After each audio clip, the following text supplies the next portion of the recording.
What up, guys? Another Adonis review. Today is going to be a kind of random one. It will be Detroit Become Human. This game came out originally 2018. Why am I doing it now? I have no clue. I think maybe people still think about playing this game and want a fresh perspective of the game years later. So why not? Now, this game was highly talked about in 2018, mainly for the visuals of the game. Even though it's been, over 5 years since the game came out, the game still looks pretty decent when you play it.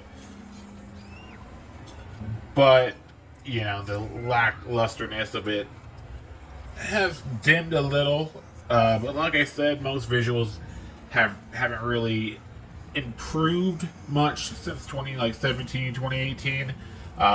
They normally have just made it smoother, run quicker. I'd say Hellblade Senua's Sacrifice 2, or Hellblade 2, the one that just came out, is probably the keen example of the one time they kind of have pushed it to a higher level recently. But most games typically that came out even nowadays might not have this visual when it comes to player characters. So you don't really have to truly worry about, it being outdated visually, but obviously it's not going to be as exciting as it was before. But keeping that in mind, this game was highly, pushed because of the visuals. It's not the most exciting game in the world. It's, a decision-making game with slight investigation. So if you're looking for a game that's action-packed and, open world and fun, you're not going to find that here. Like I said, the visuals are still good. It's a full story decision-making game, so you play as a few different, androids or what have you that are essentially kind of persecuted and have their own little trials and tribulations in life, and kind of start like a revolution to overthrow the dicks in the world. I don't know.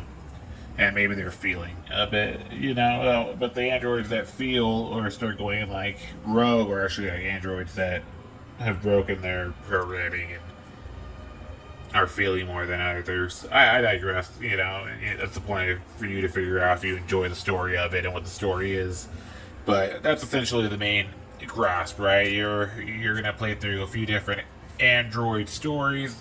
They all have different problems and tribulations. As one's treated great and then pushed out on his own in the world, and people start treating him terribly.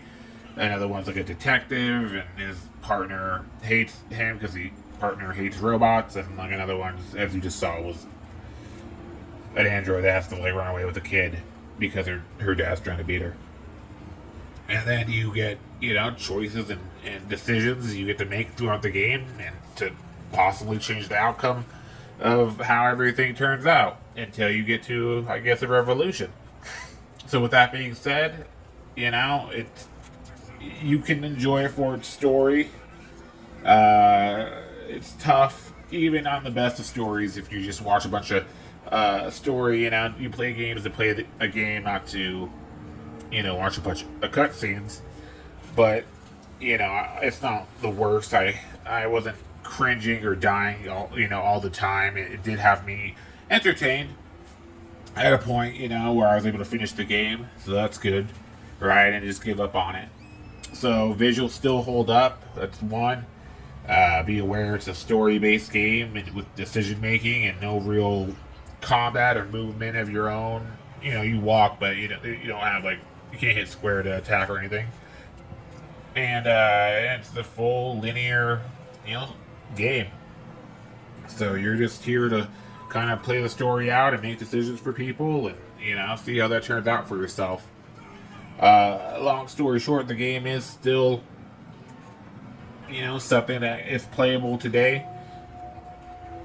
The value of it is the tough one for me to say, because I feel like the game nowadays has been given away so many times. I think I got it free on PlayStation for one of the months that they gave away games, and it's free.